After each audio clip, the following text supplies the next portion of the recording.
પરિચય? મારું નામ ડૉક્ટર જયવીરસિંહ ઝાલા છે. હું જીકે જનરલ હોસ્પિટલમાં એઝ એન આરએમઓ છેલ્લા 1.5 વર્ષથી કાર્યરત છું.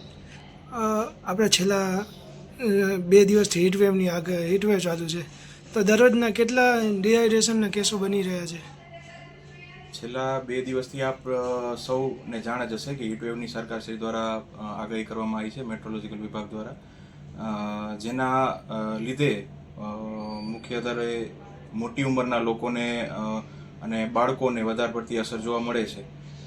આપણા જનરલ હોસ્પિટલમાં આજની ઓપીડીમાં આપણે જોવા જઈએ છેલ્લા 2 દિવસની ઓપીડીમાં તો વધારે પડતા ડિહાઇડ્રેશનના અને હાઇપોગ્લાયસીમિયાના અને એવા બધા કેસીસ જે હીટ વેવના લીધે વધારે અસરકારક થતા હોય છે એવા આપણને વધારે જોવા મળ્યા છે. હવે આપણે હીટ વેવ વિશેની વાત કરું તો હીટ વેવથી આપણે બચવા માટે કઈ કઈ વસ્તુનું ધ્યાન રાખવું જોઈએ. સૌથી પહેલાં તો આપણે ડિહાઇડ્રેશન વધારે પડતું હીટ વેવમાં સૌથી મુખ્ય આપણે હેલ્થને અસર કરતું હોય છે ડિહાઇડ્રેશન.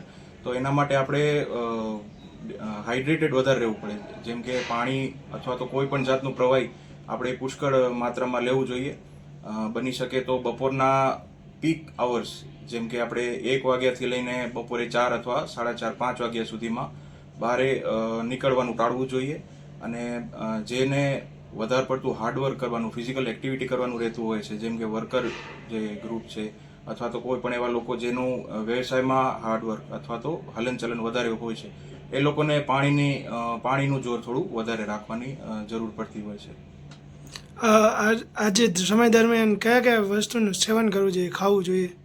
ખાવામાં અત્યારે સિઝનલ ફળમાં જે આપણે તરબૂચ છે, લીંબુ શરબત છે, નારિયેળનું પાણી છે, અથવા કોઈ પણ જાતનું પ્રવાહી જે ફ્રૂટ જ્યુસીસ આપણે જોઈએ જેમ કે દાડમનું જ્યુસ છે, એ રીતના જે પ્રવાહી ફળો જેમાં પાણીનો ભાગ વધારે હોય છે એવા ફળોનું સેવન વધારે કરવાથી આપણા શરીરને ફાયદો થાય છે.